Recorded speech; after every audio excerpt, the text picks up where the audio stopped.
First, I just want to you know, give a compliment to Coach Shea and Vanderbilt. A team that's limited with numbers has had to battle through injuries, and I've learned a lot from just watching how she has navigated through 2 years of injuries. I almost felt like my first 2 years was injuries, but I didn't have that excuse. And I'm just really impressed that she doesn't make one and her team plays really hard. I think they can be a dangerous team, and I'm just glad they didn't get us. I feel like they're going to get someone, and I didn't want it to be us. As far as our team is concerned, I agree with our players. We're learning every day. Every day I learn something different about this team, every day. But what I can tell you that's consistent is that they want to win and they want to be successful for themselves, for the university, and for their teammates more important at the number one, their teammates. So, I did not think about the emotional high and the emotion, the draining energy from the Mississippi State game. It was not just a rivalry like Maya was. It was complicated, and so maybe that some of that is still wearing off, and we're learning how to bounce back. But I didn't think our team took Vanderbilt lightly at all. I just think we're continuing to find who we're gonna be all the time, and you know what? I'm encouraged by that. Questions for Coach? Obviously big on your pod's kind of philosophy, like you talked about yesterday. If you got today, it was just adding to the bank. So I mean, now how do you feel kind of moving into the next phase coming up? Well, we're not done. We got one more, so want to complete that. But definitely relieved that we were able to get the win. And as coaches, we don't take anybody lightly. We've coached enough basketball to see upsets happen, and I just know I didn't want it to be us. So I thought that I was really relieved that we got the win. And those games are tricky. Every time people think you're supposed to win, those are the most dangerous. Because no matter what, like, your team knows the record and they know their situation, and human nature creeps in some way, shape, or form. So at halftime, when we got together and I talked to the team, I said, guys, this is just not who we are. We defend. And I didn't have to shout and scream. And you saw them really ramp it up out of halftime and separate ourselves and quickly gain a 20-point lead because they agreed.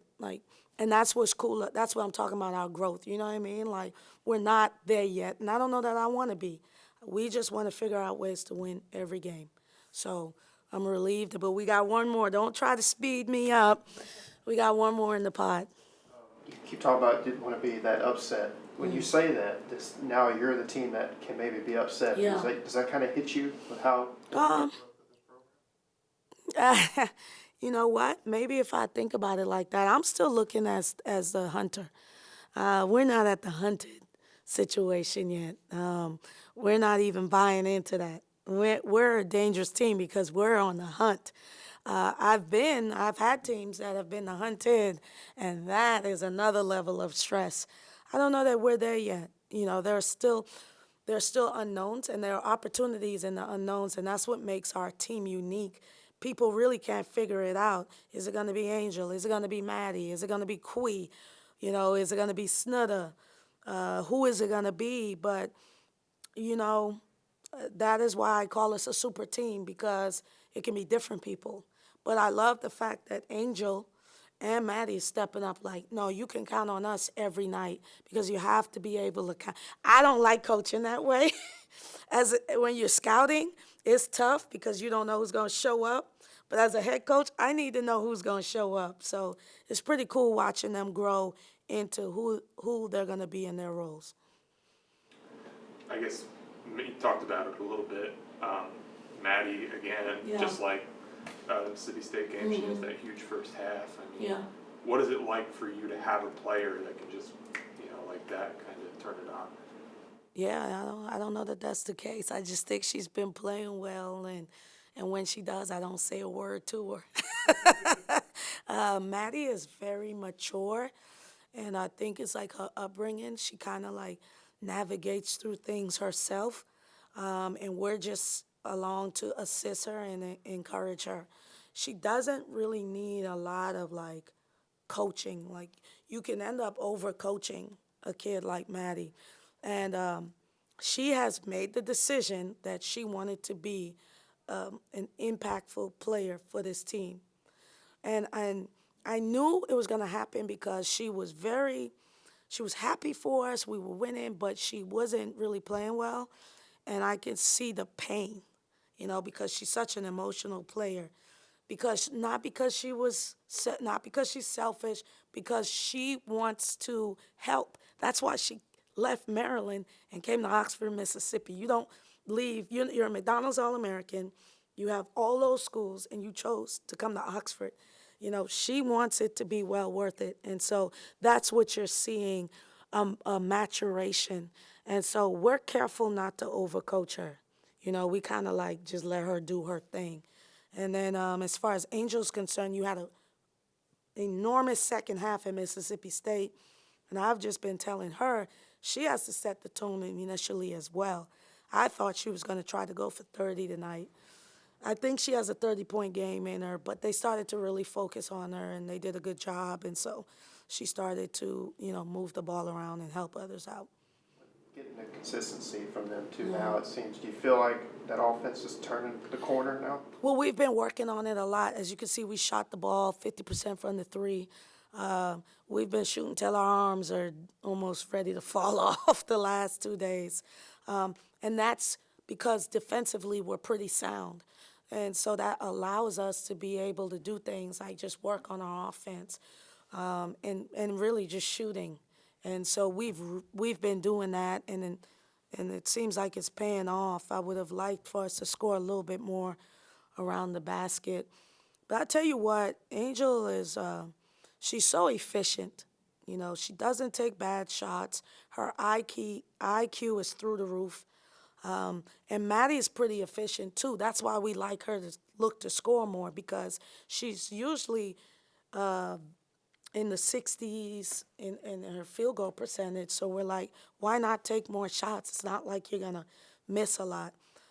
So those two have really been stepping up, and Maya, just getting her to come along. And she's still ahead of the snake. And I think those three, and then along with the supporting cast, I think this is the first game Snudder's not double digits. That was bound to happen, but trust me, she'll be ready next time. And we've been relying on her defensively. So, I think it's good overall for us. Angel got hot pretty early, and I think she ended up dropping 20 in the first half. Just how much easier does that make it on the supporting cast that you're talking about, especially in that second half when kind of the wealth got spread a little bit more? Incredibly easy, because they're not stressed. They're like, she understands. That's what when they talked about their roles, that's what they mean. Like, Angel's here to get buckets. That's what Angel's here to do.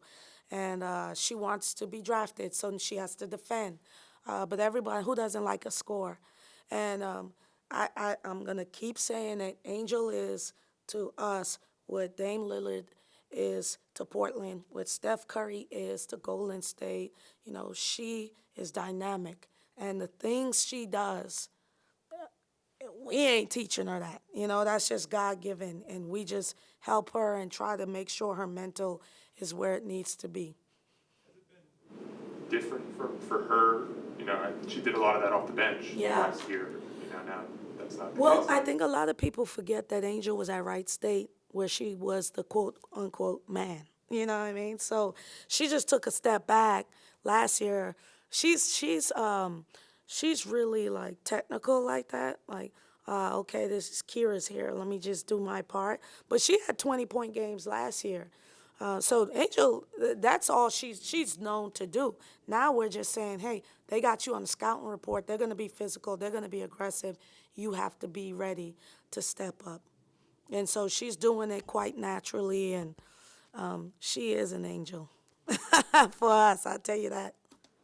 Earlier in the week, you talked about 11 on them being the second top scorer in the SEC, and you said scores are going to get buckets, but you got to make it hard on her. What do you think about y'all's defensive performance against her today? Listen, this is I think we really made her work. She's minus 20 in efficiency. We were big, we were long. She got some cheap baskets at the end, but overall, I felt like we did a good job. She had 21 points, but she took 17 shots to make them and really worked hard. And I think that's a credit to Snuda and everybody that guarded her. So I was really proud of us focusing on that. As this win streak keeps continuing, I think it's now 7 in a row, 4 in one pod, 3 in another. But just kind of, how's that confidence growing among the group and you specifically? Well, the thing that's interesting about this team is we are discovering things about the group. And if you all don't hit me with stats, I'd never know. As far as I'm concerned, we're 1-0, but I do know the pod. So I'm not going to try to give coach speak, like I know we're 3-0 in the pod.